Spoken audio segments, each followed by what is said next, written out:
Shalom, jumpa lagi dengan saya di Klavos Sukacita. Saya akan terus membagi bagian kebenaran firman Tuhan bagi semua pemirsa Klavos. Namun sebelumnya mari kita berdoa. Kami percaya firman-Mu ya dan amin dalam hidup kami. Berkati kami yang siap mendengarkan firman-Mu. Roh Kudus mampukan kami untuk mengerti apa yang hendak Kau singkapkan bagi kami. Kami rindu penyingkapan firman-Mu, dalam nama Yesus kami berdoa. Amin.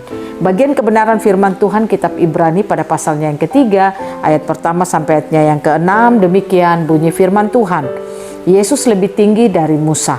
Sebab itu, hai saudara-saudara yang kudus, yang mendapat bagian dalam panggilan sorgawi, pandanglah kepada rasul dan imam besar yang kita akui, yaitu Yesus, yang setia kepada Dia yang telah menetapkannya, sebagaimana Musa pun setia dalam segenap rumahnya.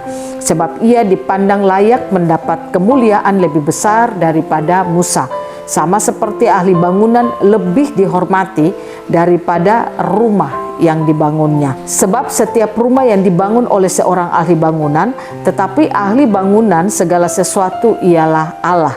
Dan Musa memang setia dalam segenap rumah Allah sebagai pelayan untuk memberi kesaksian tentang apa yang diberitakan kemudian. Tetapi Kristus setia sebagai anak yang mengepalai rumahnya, dan rumahnya ialah kita, jika kita sampai kepada akhir teguh berpegang pada kepercayaan dan pengharapan yang kita megahkan. Demikian jauh pembacaan firman Tuhan. Firman Tuhan mau mengajak saudara dan saya, mari kita tetap memiliki pengharapan kepada Yesus Kristus. Karena Yesus Kristus adalah pengharapan kita satu-satunya di dalam hidup kita. Orang Kristen yang memiliki pengharapan kepada Kristus, dia akan menjadi orang Kristen yang limpah akan kemenangan. Dia akan penuh dengan kemenangan. Tidak ada hal apapun yang menghimpitkan hidupnya. Karena apa? Pengharapannya itu kepada Yesus. Saya ingin katakan kepada saudara, saudara dan saya, kita harus memiliki pengharapan kepada Yesus. Mengapa kita harus memiliki pengharapan kepada Yesus? Karena hanya Dia, Anak Allah yang diutus bagi umat manusia, supaya manusia mengalami satu kehidupan baru di dalam kehidupan manusia. Kalau firman Tuhan dalam judulnya saja sudah dikatakan Yesus lebih tinggi daripada Musa. Musa datang untuk menyatakan siapa Yesus. Tetapi saudara dan saya diminta untuk terus percaya bukan kepada Musa, tetapi kita harus membangun percaya kita hanya kepada Yesus. Di sini jelas dikatakan bahwa yang pada ayatnya yang kedua dikatakan bahwa yang setia kepada Dia yang telah menetapkannya. Ini pernyataannya kepada Yesus. Kita harus setia kepada Yesus sebagaimana Musa pun setia dalam segenap rumahnya, sebab ia dipandang layak mendapat kemuliaan lebih besar daripada Musa. Siapa yang dimaksudkan di sini? Yaitu Yesus Kristus. Sama seperti ahli bangunan lebih dihormati daripada rumah yang dibangunnya. Sebab setiap rumah yang dibangun oleh seorang ahli bangunan, tetapi ahli bangunan segala sesuatu ialah Allah.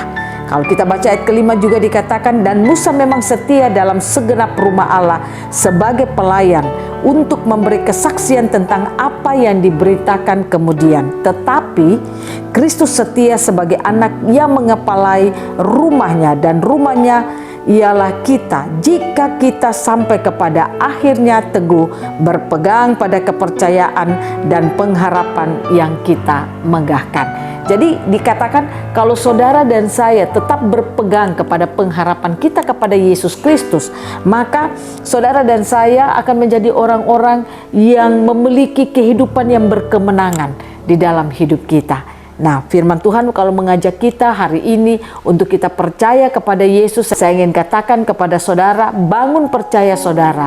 Yesus itu telah lahir dan Dia telah ada di bumi.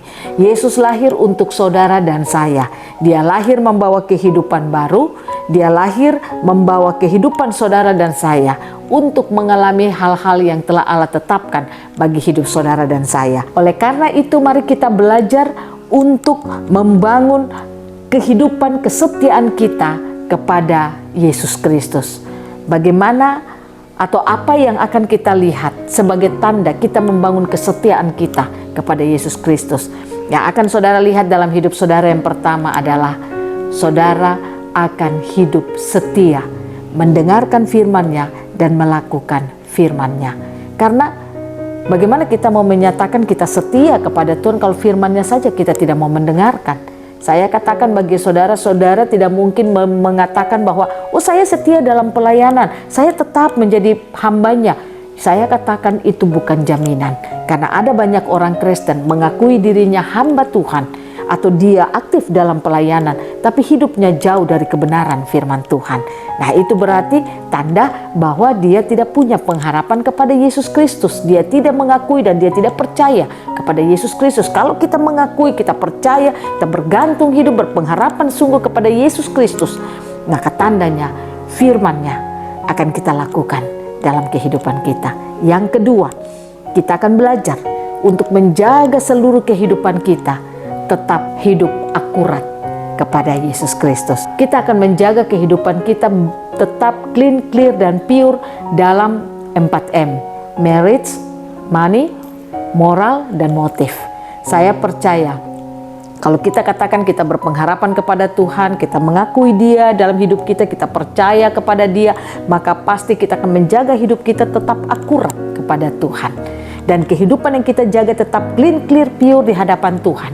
Itulah yang menjadi tanda bahwa apa yang kita akui itu yang kita lakukan. Pemirsa Klafos yang diberkati oleh Tuhan, saya percaya kalau dua hal ini saudara lakukan dalam hidup saudara dan saya, maka tanda-tanda ini menjadi tanda bagi kita bahwa kita mengakui Tuhan di dalam hidup dan kehidupan kita. Dan itulah yang akan membawa kehidupan saudara dan saya akan betul-betul dapat menjadi saksi Tuhan di tengah-tengah dunia ini.